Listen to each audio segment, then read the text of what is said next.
Mr. Speaker, having a disability should never disqualify anyone from accessing and experiencing every aspect of life. There are roughly 3,500 persons in Bermuda who have a disability. This government intends to ensure that all persons with disability are provided with the services they need to feel included in society and start with an equal playing field to carry out day-to-day activities, employment, volunteering in comparison to persons who do not have disabilities. Mr. Speaker, I rise this morning to share gratifying news that the Office of Aging and Disability Services has successfully delivered a first-time ever disability register for persons with disabilities in Bermuda. This initiative meets the commitment made by the government in its 2021 speech from the throne. The primary purpose of developing a national register for persons with disabilities, or a disability register, is to create a path for a more inclusive society. Collecting the relevant data about persons with disabilities can ultimately be used to make key informed decisions for introducing new and or enhancing existing programs and services for persons with disabilities. Mr. Speaker, according to the United Nations, persons with disabilities make up approximately 15% of the world's population. Globally, this is approximately 150 million people, which means almost 1 in 5 persons who are living with a disability encounter significant challenges in their daily lives. The UN Convention on the Rights of Persons with Disabilities adopts a broad categorization of persons with disabilities and reaffirms that persons with all types of disabilities must enjoy all human rights and fundamental freedoms, which Bermuda is in the process of ratifying. Mr. Speaker, the Bermuda Disability Register is a centralized repository comprising key information about the different types of disabilities persons are challenged with, which will in turn, the data and information be analyzed to identify gaps in areas of programs, services, and special equipment needed for persons with disabilities. The Disability Register will also ensure there is easier access to services and assistance to improve the lives of persons with disabilities. The Disability Register will not be used for case management or as a case management tool, but will hold information and data using digital technology. This data will ultimately facilitate informed policies and decisions in key areas such as healthcare, education, employment, and accessibility to advance inclusivity in Bermuda. Mr. Speaker, the United Nations highlights the fact that evidence and experience show that when barriers to inclusion are removed and persons with disabilities are empowered to participate fully in societal life, the entire community benefits. Barriers faced by persons with disabilities are therefore a detriment to society as a whole, and inclusion and accessibility are necessary to achieve progress and development for all. Mr. Speaker, last year, April 2023, the ministry initiated a meeting through the Deputy Governor's Office with representatives from the UK Foreign Commonwealth Development Office and requested that United Nations Convention on the Rights of Persons with Disabilities be extended to Bermuda. This convention was passed by the United Nations in 2006. It sets out key rights that citizens of a country with a disability should enjoy, including living independently and being recognized and respected as persons for their ability, not their disability. Since last year, the ministry team has been diligently working with the head of the International Disability Unit in the UK Cabinet Office, responding to a comprehensive list of questions pertaining to measures that have been implemented in Bermuda to support persons with disabilities. Sufficient information was finally obtained in March of 2024 from organizations in the private sector and public sector entities for review by the head of the International Disability Unit at the UK Cabinet Office. The UK Foreign Commonwealth Development Office shared that a response to the request that the UN Convention on the Rights of Persons with Disabilities be extended to Bermuda should be obtained by the end of June this year. Mr. Speaker, no person in our society should ever be left behind or feel ostracized because they have a disability. The government encourages dialogue on all forms of disabilities. This provides a platform to educate all sectors of our community to ensure persons with disabilities are given the dignity that they deserve. I believe, Mr. Speaker, that more education and awareness will ultimately lead to greater understanding and acceptance of persons with disabilities. Mr. Speaker, in November of 2023, technical officers of the Office of Aging and Disability Services access the consultative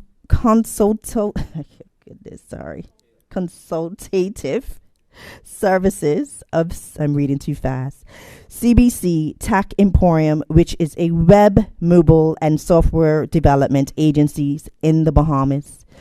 The consultancy service was fully funded by the United Nations Development Program Multi-Country Office in Jamaica to lend technical support to Bermuda for the development of a disability register.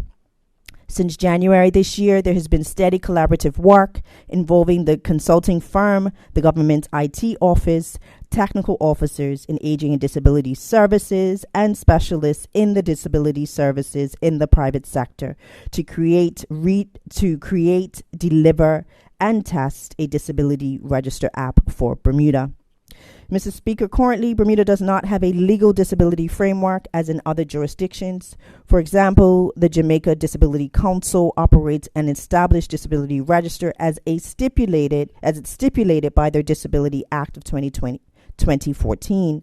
The Bahamas has a National Commission for Persons with Disabilities, a statutory body that represents the community of persons with disabilities and also stakeholders. The Commission in Bahamas is steered by Persons with Disabilities Equal Opportunities Act of 2014. Therefore, in absence of a legal framework for Bermuda, the first step in the planning process for developing a disability register for Bermuda was to obtain legal counsel from the Attorney General's chambers relating to the collection of information from persons with disabilities. Chambers duly advised, and technical officers widely communicated that information collected would be considered highly confidential and would be securely stored to be used only for the express purposes of supporting informed decision-making for improving and guiding policy, healthcare, education, and accessibility initiatives, and to facilitate targeted support and delivery of resources to the community. Mr. Speaker, the introduction of the Disability Register shows that Bermuda is making national changes to improve its existing level of compliance with the United Nations Convention on the Rights of Persons with Disabilities. This advancement also demonstrates to the UK that the government remains committed to supporting persons with disabilities and is preparing the country and its people for when the United Nations Convention on Rights of Persons with Disabilities is extended to Bermuda. Mr. Speaker, the government has advanced its vision for strengthened services, opportunities, and policies for persons with disabilities with the historic launch of a first ever National Disability Register mobile application. The launch was held on the steps of City Hall Wednesday, April 24, 2024. I stood there on the steps along with the UNDP Assistant Resident Representative, Ms. Kimberly Wilson, very proud to proclaim that Bermuda was intentionally serving its population of persons with disabilities. Mr. Speaker, I was so gratified to see the many persons with disabilities who attended and were excited that the government was valuing who they were.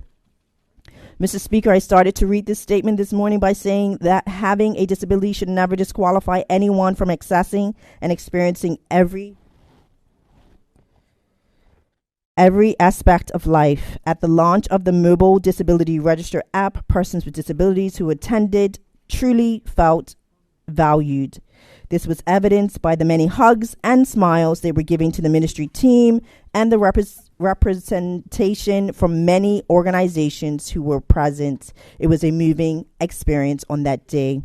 Mr. Speaker, the launch of the Disability Register mobile app included an outdoor registration period on the lawn of City Hall, which was attended by scores of persons in the community, including parents and caregivers. Persons who registered using the disability app on that day were provided with gift vouchers. Since registration was voluntary, the gift vouchers served as an incentive to encourage persons to register. The launch was a first in its series of registration drives to register persons with disabilities on the mobile application digitally. It proved a knowledge fair attended by various organizations which provided services, products, and programs to persons with disabilities in our community. During the launch, 67 persons with disabilities registered on the mobile app. Also, the ministry team, along with the consultant, were there to help and answer any questions about the Disability Register app. To date, a total of 71 persons have registered. Mr. Speaker, with any new initiative, there are always areas of improvement observed throughout the rollout phase. As such, since the launch of the Disability Register app, upgrades have been made to the platform to improve the performance and optimization of the mobile application. The mobile app is now available for download from both the Apple App Store and Google Play Stores, or the web link can be downloaded at the link to app BDA Register. As an example of the Disability Register's app's functions and capabilities, an inclusive text-to-speech feature translates written text on the app to voice so that the words can be heard by individuals with visual impairments. Mr. Speaker, in August of this year, the Office of Aging and Disability Services will host another incentive-based registration drive to give persons with disabilities and or their families the opportunity to register. Data collected during the next island-wide registration drives will build the database and also serve as an opportunity to further develop the app to a comparable product with our counterparts in other jurisdictions. Over time, the intent is to set up kiosks in various accessibility locations throughout the island where persons can register at their leisure. The broader vision is to scale the digital application to offer job listings, to provide notice of natural disasters, to provide deaf interpretation, and in time provide accessibility transportation options for persons with disabilities. Mr. Speaker, the Office of Aging and Disability Services will be responsible for overseeing, updating, and maintaining the database. Staff have been trained on how to use the application and register persons with disabilities. Ongoing training will be provided for the upkeep and support of the custom mobile application and web dashboard to effectively manage the data. The consultant firm will continue to provide technical and maintenance support via contractual agreement for a finite period to provide continuous functionality, timely updates, and technical support, all of which are crucial for the smooth operation of the digital platform. Mr. Speaker, the UNDP, which was declared its support for innovation-led digital solutions to advance social development in countries, recently financed the development of an accessibility mobile app for the government of Bahamas. In expanding its pragmatic footprint in Bermuda, UNDP will build upon successes and lessons learned from the Bahamas. The digital solutions are financed under UNDP's Social Resilience and Inclusion portfolio in its 2022 to 2026 multi-country program.